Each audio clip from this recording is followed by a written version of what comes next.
अस्सलाम वालेकुम दोस्तों, कैसे हैं आप सब लोग। उम्मीद है आप सब खैरियत से होंगे। आज का जो टॉपिक है वो है हमारा consistency is the key to success.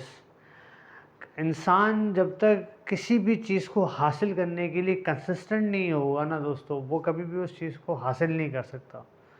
For example मैं आपसे एक बात करता हूँ, एक डॉक्टर, इंजीनियर, एक चार्टर्ड अकाउंटेंट या कोई भी और प्रोफेशन का बंदा होगा, उसको अगर एक सर्टिफिकेशन, एक डिग्री, एक एक फिनिशिंग पॉइंट क्रॉस करना होता है, तो उसकी लाइफ में जितने भी ऑब्स्टिकल्स आते हैं उन सब को वो अपनी कंसिस्टेंसी से अब पास करते हुए आगे जाता है। आपके कैरियर में बहुत ज़्यादा ऐसी जगह पर आपको ऐसे मौके आए होंगे जहाँ पे ऑब्स्टिकल्स ने आपको गिरा दिया होगा, लेकिन अगर आप कंसिस्टेंट होते हैं तो आप ज़रूर उस चीज़ को हासिल कर बैठते हैं। फॉर एग्ज़ाम्पल बहुत सारी एग्ज़ाम्पल्स हैं, मैं एक एग्ज़ाम्पल कोट करता हूँ। अगर आप बड़े से पत्थर में एक पानी का ड्रॉप कंसिस्टेंटली गिराते रहें तो एक ना एक दिन उस पत्थर में होल ज़रूर हो जाता है। एक पानी के कतरे की क्या वैल्यू होगी, कुछ भी वैल्यू नहीं होगी, लेकिन वो कंसिस्टेंटली उस पर गिर रहा होता है। आप रोज़ाना दिन में ब्रश करते हैं, 2 दफ़ा करते हैं। अगर आप दिन में 1 दफ़ा ब्रश करेंगे तो कुछ फ़र्क पड़ेगा? नहीं फ़र्क पड़ेगा। एक ही दिन में 10 दफ़ा कर लें तो कोई फ़र्क पड़ेगा दोस्तों? नहीं फ़र्क पड़ेगा।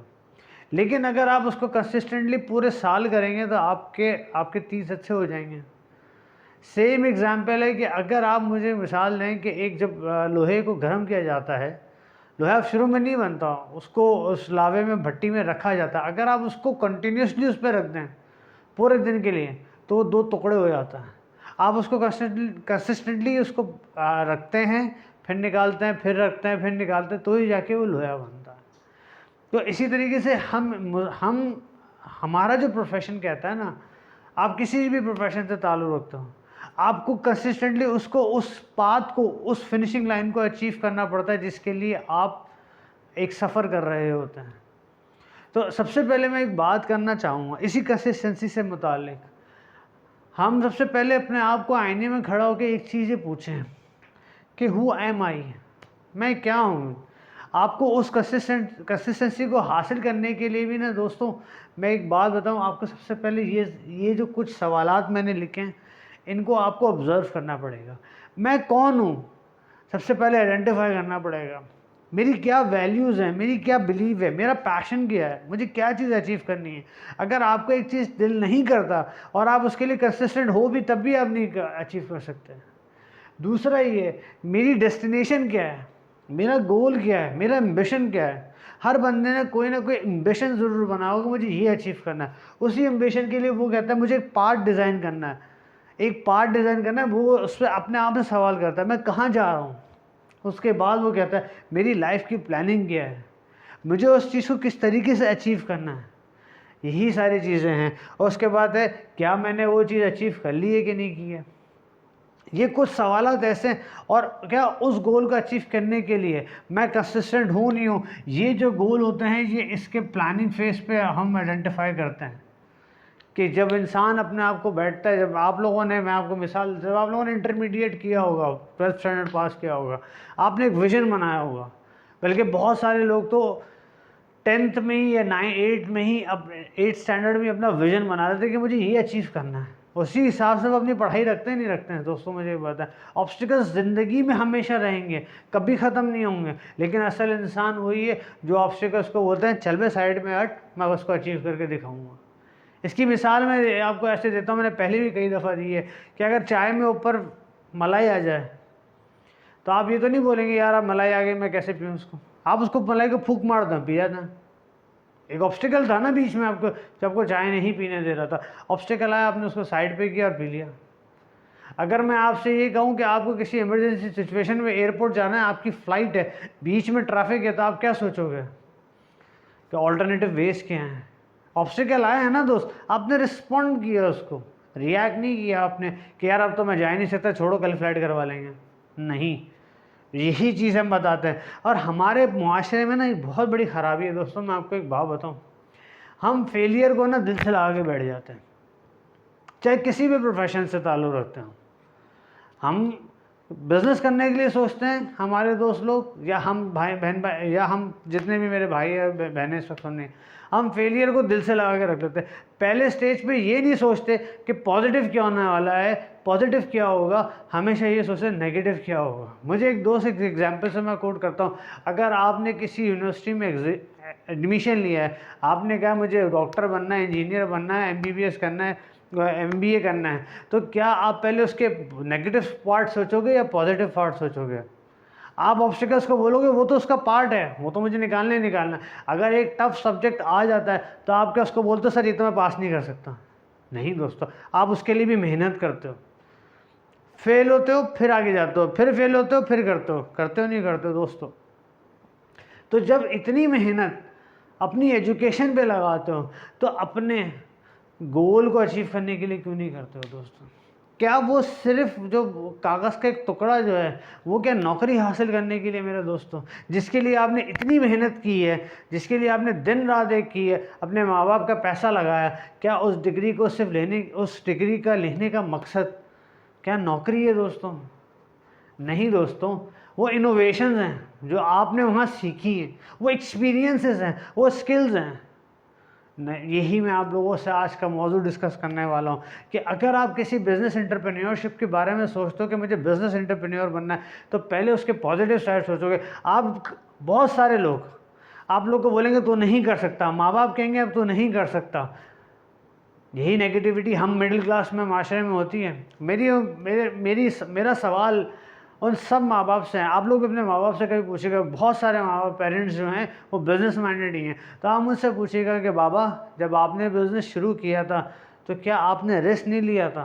क्या अगर आपके दादा ने, अगर आपके वालिद साहब ने, आपके पेरेंट्स ने जब ये बिज़नेस स्टार्ट किया हो तो क्या उन्होंने रिस्क नहीं लिया होगा? क्या उस वक्त के ऑब्स्टिकल्स नहीं थे? बिल्कुल थे, लेकिन आपने उसको अचीव किया ना बाबा। फेलियर आया आप उठे, फिर फेलियर आया आप उठे।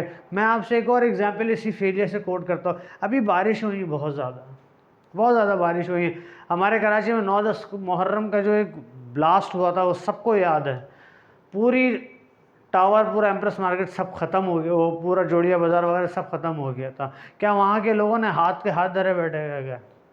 उन्हें बोला आप कारोबार नहीं कर सकते क्या, बेच दिया? नहीं दोस्तों, वो दोबारा से उठे, दोबारा से काम किया। फेलियर को दिल से नहीं लगाना है, फेलियर को रिस्पॉन्ड करना है हमें।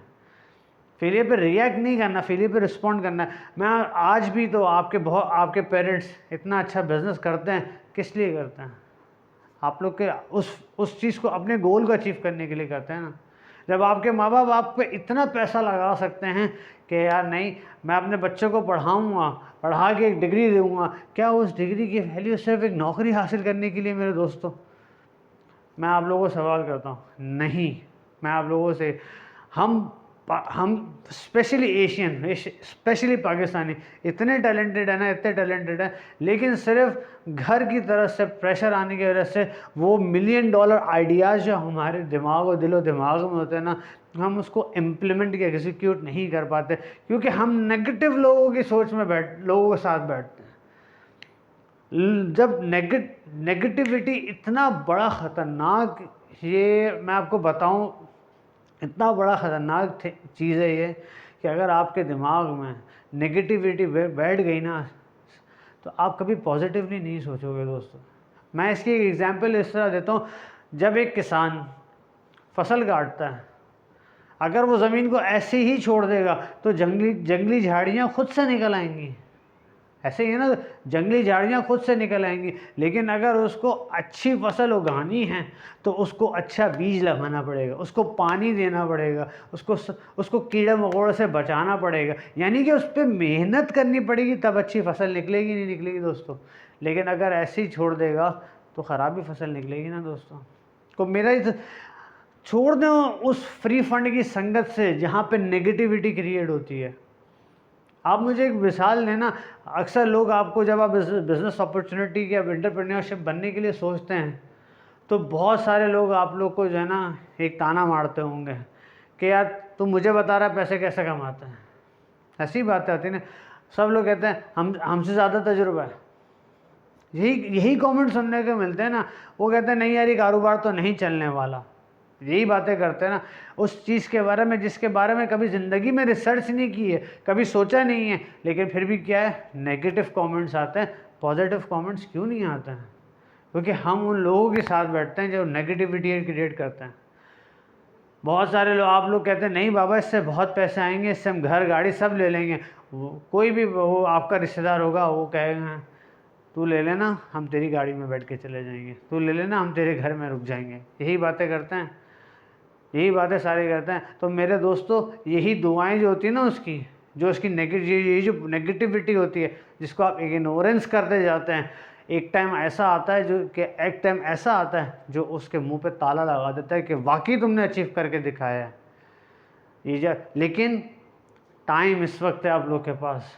तो ख़ास तौर पे जो लोग इस वक्त टीनेजर्स हैं, जो अपनी पढ़ाई कंप्लीट करने वाले हैं, कर चुके हैं या कर रहे हैं, आप लोगों से सबसे रिक्वेस्ट है कि अपने इस टाइम को वेस्ट ना करें, बी प्रोडक्टिव रहें, क्योंकि फेलियर्स हमेशा से रहेंगे। ज़िंदगी में कोई ऐसा इंसान नहीं है जिसकी ज़िंदगी में, दुनिया में कोई ऐसा इंसान नहीं होता जिसके पास फेलियर्स नहीं आए हों, लेकिन उसने उस पर हाथ धरे बैठा नहीं रह गया, उसने उसके ऊपर रिस्पॉन्ड किया है। हम मिडिल क्लास फैमिली का सबसे बड़ा मकसद ही होता है कि हम जब क्वालिफाई करते हैं तो हमारे पेरेंट्स या हमारे रिलेटिव्स यही सोचते हैं कि बेटा नौकरी कहाँ लगी है, यही बातें हमारे जहन में आती हैं। तो बस वही बात है कि एंटरप्रेन्योरशिप नहीं बनना, ना सीखना है। मेरे दोस्तों, मुझे एक बात बताओ, किसी भी बिज़नेस में आने से पहले या किसी भी प्रोफेशन में आने से पहले आप पहले इनकम अर्न करते हो या पहले स्किल अर्न करते हो? मेरा आप सबसे सवाल आता है, आप अर्निंग्स पहले नहीं करते, आप पहले स्किल डेवलप करते हो, आप लर्निंग करते हो। उस लर्निंग के लिए आप 2 साल 3 साल लगाते नहीं लगाते हो, 4 साल लगाते नहीं लगाते हो, 5 साल तो MBBS वाला लगाता है, 6 साल तो चार्टर अकाउंटेंट लगाता है, 3 साल 5 साल तो इंजीनियर भी लगाता है, 5 साल तो MBA वाला भी लगाता है। वो क्यों लगाता है? उस स्किल को हासिल करने के लिए लगाता है दोस्तों। उस स्किल के आने के बाद वो अर्निंग करता है ना। कोई ऐसा कारोबार नहीं है दुनिया में कि आप बग़ैर सीखे डायरेक्ट अर्निंग्स कर लो। अगर है तो मुझे बता दो। मसला ही है, हम सीखते नहीं हैं, हमारा शौक़ ही नहीं है सीखने का कि हम कोई चीज़ नई प्रोडक्टिविटी लेकर आएँ, कोई नई ऐसी इन्वेंशन लेकर आएँ। नहीं सोचते, नहीं सीखते। मैं 12 साल 15 साल के कैरियर में मैं अपने बारे में बताता हूँ, नहीं सीखा तो एंटरप्रेन्योरशिप बनना नहीं सीखा। मैं खुदा की कसम खा के कहता हूँ कि जब मैं इस बिज़नेस में आया, पावर ईगल्स के बिज़नेस में आया, तो जो स्ट्रैटेजी मैम विनीश अबू बकर ने बताया, मैंने कभी ज़िंदगी में भी नहीं सोची थी। वही कन्वेंशनल दिमाग था कि इस तरह बिज़नेस करना। अल्हम्दुलिल्लाह बहुत अच्छे पोजीशन पर हूँ, लेकिन वो चीज़ नहीं आइडेंटिफाई कर पाई थी जो उस हमारी मैम ने हमें बताई कि यार कारोबार ऐसे भी करते हैं, कारोबार यही भी तरीका है कारोबार करने का। कैसे अर्निंग करने से पहले सीख लो, पहले सीखो। मैं आपसे खुद कह रहा हूँ, आपने जिस दिन अर्निंग करने से पहले सीख लिया ना, आपको कोई नहीं रोक सकता। तभी मैं कहता हूँ इस वक्त सबसे अच्छी इन्वेस्टमेंट, इस टाइम करंट में सबसे अच्छी इन्वेस्टमेंट जो है ना, अपने ऊपर इन्वेस्ट करने के लिए अपने आप को एजुकेट करें, अपने आप को सीखें। जितना जल्दी इस वक्त आप कैरियर अपना स्टार्ट कर देंगे दोस्तों, आप उतनी जल्दी अर्निंग करना शुरू कर देंगे। दुनिया में सिर्फ अर्निंग ही चीज़ नहीं है। अगर आपके पास स्किल हुआ ना, तो मरते दम तक आपको लोग पूछेंगे कि वाकई इसके पास एक हुनर था। कोई ये नहीं पूछेगा कितना पैसा था। बुढ़ापे में कौन पूछता है कि इसके पास कितना पैसा था? लेकिन बुढ़ापे में भी अगर आपके पास वो स्किल, वो एक्सपीरियंस, वो हुनर हुआ ना, तो लोग आपको उस वक्त भी जानेंगे कि वाकई वो बंदा, उसके पास स्किल था। मैं एक एग्जाम्पल देता हूँ, मैंने एक रिसर्च सुनी थी, मैं आप लोगों से डिस्कस करता हूँ। पाब्लो पिकासो एक बहुत बड़े पेंटर हैं। वो एक जगह से गुजर रहे थे, तो उनकी एक फ़ैन थी, वो उनके पास आई और बोला, you are Pablo Picasso, please draw me a picture for me. तो उसने, पाब्लो पिकासो ने पेन पेंसिल लिया और उसने 30 सेकंड में एक पेंटिंग बनाई और उसको बोला कि ये पेंटिंग 5 करोड़ रुपए की है। कितने की दोस्तों? 5 करोड़ रुपए की। उसने वो पेंटिंग ली, हो चली गई। वो किसी आर्ट गैलरी में गई, तो उसको किसी ने उससे बोला, भाई ये पेंटिंग तुम्हें पाब्लो पिकासो की कहाँ से मिली? इसकी वैल्यू पता है वो कितनी है? 5 करोड़ रुपए की है। वो बोली, 5 करोड़ रुपए की? वो हिल गई सुन के। वो वापस पाब्लो पिकासो के पास गई, उससे पूछा, सर आपने 5 करोड़ की पेंटिंग 30 सेकंड में कैसे बना दी, है ना? तो मैम ने बोला, उस पाब्लो पिकासो ने बोला, ये जो 5 करोड़ रुपए की पेंटिंग है ना, इसको सीखने के लिए मुझे 30 साल लगे हैं। कैन यू इमेजिन, मैं तो हिल गया वो सुन के यार, यकीन माने, आप यकीन नहीं माने, वो बात सुन के मैं हिल गया। आज अगर हमारा बेटा या हमारी बेटी कहे बाबा हम लोग को पेंटर बनना है, तो वो हम क्या बात बोलेंगे, यार कोई अच्छा काम कर लो, क्या पेंटर बनोगे क्या, पागल वागल तो नहीं हो तुम, यही अंतर। कुछ माँ बाप तो रैपट भी मार देंगे मेरे ख्याल से, बोलेंगे डॉक्टर बन, इंजीनियर बन, माशरे में क्या किस तरह पेंटर। मैं अपने बेटे को ये बोलूँगा मेरा बेटा पेंटर है, आप जाके पाब्लो पिकासो की जाके पेंटिंग देखेंगे, 2-2 करोड़ 3-3 करोड़ रुपए की पेंटिंग कैसे बिकती है दोस्तों, उसने उस पर सीखा है। मेरी आप लोगों से मुअद्दबाना दरख्वास्त है, सबसे पहले काम करें, ये फ्री फंड की संगत जो है ना, ये खुदा के वास्ते ख़त्म कर दें यार, अल्लाह के वास्ते। ये फ्री फंड की संगत आपको कुछ नहीं देने वाली। ये फ्री फंड की जो पोस्टिंग जो व्हाट्सएप जो इस पर आप फेसबुक पे लगाते हैं या इंस्टाग्राम पे जो अपनी तस्वीरें खींच के लगाते हैं, आपको कुछ नहीं देने वाली। मैं आपको लिटरली बता रहा हूँ, ना आज ना बाद में ना फ्यूचर में। पास तो जो चले गया, जो टाइम गुजर गया वो चले गया, जो टाइम अभी है ना और जो आने वाला टाइम है उसको अफेक्टिवली यूटिलाइज़ कर लें सर दोस्तों। इन फजूल की चीज़ों को लगाने से अच्छा है, आप फेसबुक पे देखते होंगे हर किस्म का अनप्रोडक्टिव मटेरियल आप लोग को मिलेगा, हर अनप्रोडक्टिव किस्म का आपको कमेंट्स मिलेंगे जिसका कोई फ़ायदा नहीं है दोस्तों। मैं दिल से कह रहा हूँ आप लोगों को, कसम खा के कह रहा हूँ, मुझे बड़ा दुख होता है कि आज भी हमारे नौजवान लड़के लड़कियाँ सिर्फ अपनी डीपीज़ वहाँ लगाते हैं लाइक्स लेने के लिए। अगर आपकी 10 किलो मेकअप लगाने के बाद भी अगर आपको 1000 लाइक भी मिल जाते हैं, क्या उससे आपकी ज़िंदगी में कोई तब्दीली आ रही है? अगर आपकी ज़िंदगी में कोई तब्दीली आ रही है तो ज़रूर लगाएं, मुझे कोई नहीं मसला। लेकिन अगर उसका कुछ नहीं फ़ायदा हो रहा तो मैं आप लोगों से रिक्वेस्ट करता हूँ कि अपने चीज़ को प्रोडक्टिव बनाएं, अपने माइंड को प्रोडक्टिव बनाएं। करोड़ों रुपए का दिमाग अल्लाह ताला ने आप लोग को दिया, ये गिफ्ट है, इसको ज़ाया नहीं करो दोस्तों। हमें कोई नहीं सिखाने वाला था, मैं आपको दिल दुख से कहता हूँ, हमें कोई नहीं सिखाने वाला था, हमें कोई नहीं बताने वाला था कि ये भी चीज़ होती है। मैं शुक्रिया अदा करता हूँ अपनी मैम बिनीश अबू बकर का और मेरे जो मैनेजर थे दिल्ली सराज के, भाई मुझे इस ग्रुप में लिखा है। मैं आज भी इस बात करता हूँ, मैंने पावर ईगल सिर्फ अर्निंग के लिए नहीं ज्वाइन किया, कसम खा के कह रहा हूँ, सिर्फ मैंने इसलिए ज्वाइन किया है कि मुझे लर्निंग करनी है। जब मैं सीए में इतना अपना पैसा लगा सकता हूँ तो मैं थोड़ी सी इन्वेस्टमेंट करके बिज़नेस करना नहीं सीख सकता दोस्तों? मुझे एक बात बताएं, अगर मैंने आज सीख लिया और 3 साल भी मैंने इस पर सीख लिया तो मैं नौकरी को बोलूँगा खुदाफिज, मैंने सीख लिया, मैं कारोबारी करूँगा, मुझे नहीं करना दोस्तों। और मैं ये इस कारोबार सिर्फ अपने लिए नहीं, अपने आने वाली जनरेशन को गिफ्ट करके जाऊँगा कि बेटा तुम या तुम्हारी आगे वाली जितनी जनरेशन आएगी उन सबको बोलना कोई ज़रूरत नहीं नौकरी करने की कोई ज़रूरत नहीं है। आप लोग को करो अपना बिज़नेस, लगाओ अपना दिमाग, लगाओ चीज़ें। टेक्नोलॉजी इतनी है, हम मोबाइल को सिर्फ तस्वीर खींचने के लिए लेते हैं। अगर ऐसी चीज़ें ना तो लाना था हम पे, मैं यकीन मानो। थैंक यू सो मच दोस्तों।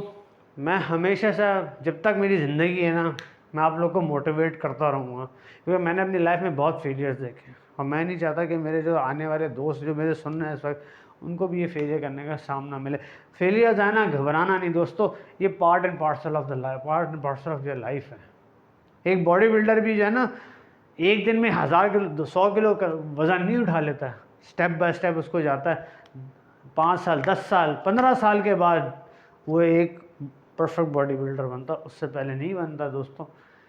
मेरा काम, मैं आप लोग को हर वीडियो में मोटिवेट करूंगा कि इस पावर ईगल को ज्वाइन करके अपने स्किल को बढ़ाएं, एक एंटरप्रेन्योर बन के दिखाएं कि दुनिया बोले वाकई वो एंटरप्रेन्योर बन के दिखाया उसने मेहनत की, वो एंटरप्रेन्योर बन के दिखाया उसने।